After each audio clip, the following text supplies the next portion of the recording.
What's up, YouTube? Welcome to the channel. If you're new here, this is the Sweet Life 813, where we talk about gig content, Uber Eats, and just regular everyday life.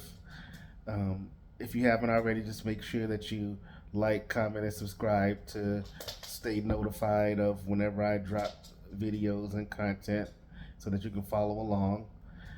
So today's video going to be a little bit different from the content that I normally drop. I wanted to speak a little bit about the job market here in 2025.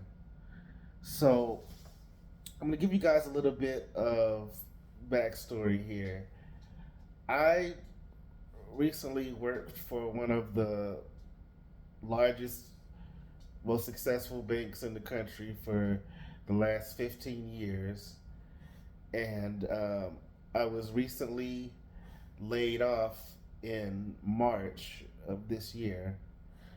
Now, when I got laid off, the day that I actually got laid off, um, two managers called me into a room and they told me, hey, the company is doing a reduction to the workforce in the area, and you've been chosen to be laid off. And they told me that I had to turn in my badge and leave right then, but I would be like on an on call status. So if they needed me to come in or do anything, they would call me and let me know. Otherwise, I wouldn't need to come in anymore, and they would still pay me until May 9th. So at first it was kind of cool because I didn't have to work and I was still getting paid until May 9th. Then May 9th came and everything was officially cut off. I did receive a severance package, which is pretty decent amount, being with the company for 15 years. And you know the way things are today, I went through that kind of quickly. And now here it is, end of September, almost October, and I'm still looking for a new 9 to 5 full time job. Now, I've applied at several places and been on a couple of interviews, but it seems like jobs today are a lot more pickier than they used to be. It for one, it doesn't seem like they hire as many people as they used to, and when they do hire, it seems like they're very particular on who they want to hire and who they want to give a chance to.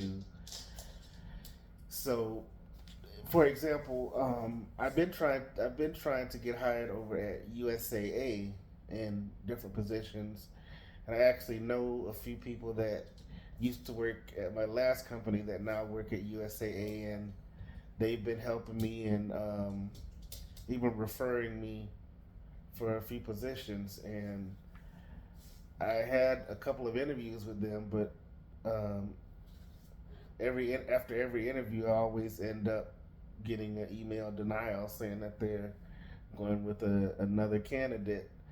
And most recently, last week, I had a phone interview for a entry level claims adjuster for auto for USAA. And I mean, this is entry level. This is really below what I should be doing because I have 15 years of banking experience. But I figured, hey, at least it's a foot in the door, and I can still do Uber Eats on the side and make money with that to supplement my income, because the amount that I was going to get paid for claims adjusters is a pay cut from what I was making before. So I applied, and a person that I know that's working there told me what to say in the phone interview. They really prepared me well, and I felt like I was gonna do good. And I had the phone interview last Thursday, and I felt like I said everything I was supposed to say, and I felt like it went well. But then on early Saturday morning, like 3 in the morning, I got an email from USAA saying, "Hey, we were really impressed with your background and your skills, but we decided to move forward with other candidates." And it just made me think, like, wow, like I feel like I said the right things and did everything right, and I can't even get an entry level position. But I kind of think maybe they think maybe I was overqualified because when I did the phone interview, the first thing the recruiter said was that she saw my resume and she told me how much the entry level job paid, and she asked me, with all of my skills and experience on the resume, would I be okay with taking that salary because it was, you know, lower than, you know, what I should be getting if you just look at my resume. And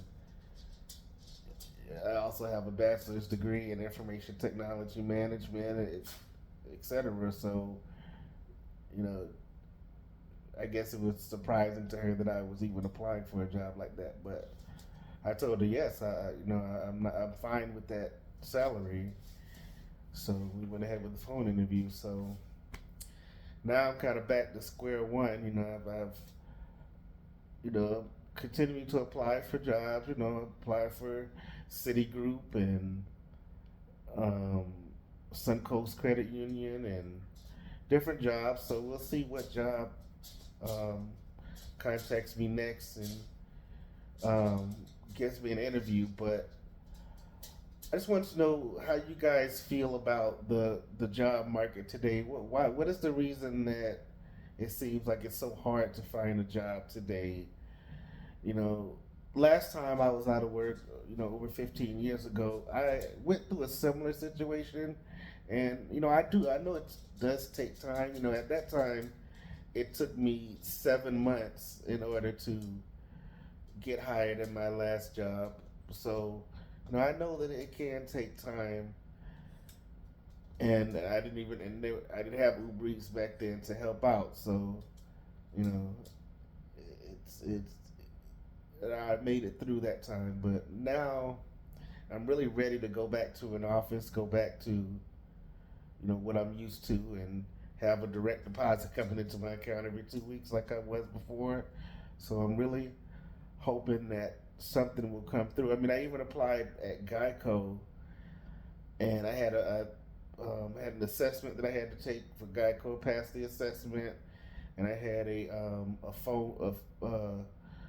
a pre-screening interview with Geico on Zoom, and I thought it went fairly well. There was one question that they asked me that I think I may have struggled with just a little, but I think it overall went okay. But they ended up denying me as well, saying that they were a couple days later saying that they were going to go with other candidates. And I know I'm not the best interviewer. I mean, I'm really kind of a reserved type of person, so I'm not really super talkative, and I'm not the best interviewer out there. But I feel like jobs should give you a chance, based on your skills sometimes, not necessarily all based on how you talk and how you're able to present yourself. I mean, first impressions mean everything, but just because someone isn't really the best interviewer doesn't mean that they can't do the job and handle the job responsibilities. But I'm definitely not going to give up. Hopefully something comes through here in the near future, and I'm able to get back into the office, and I'm able to go back to part time on Uber Eats instead of doing this full time every day. But until that happens, I'll just carry on and make as much be grateful that I do have Uber Eats and make as much money as I can with that, and just stay positive. But I want you guys to write down in the comments what are your thoughts on the job market of 2025? Why it seems like it's much harder to get a job today than it used to be? What any tips or advice you have on people that are unemployed right now that are trying to get jobs? Definitely let me know how you feel in the comments, and any questions that you have for me, I'll be glad to answer as well. So I just wanted to get this off my chest and just talk about it a little bit. So that's all I have for you guys today. Again, make sure you like, comment, and subscribe.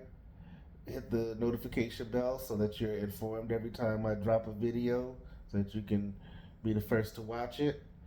And I'll be back with the next video for you guys very soon.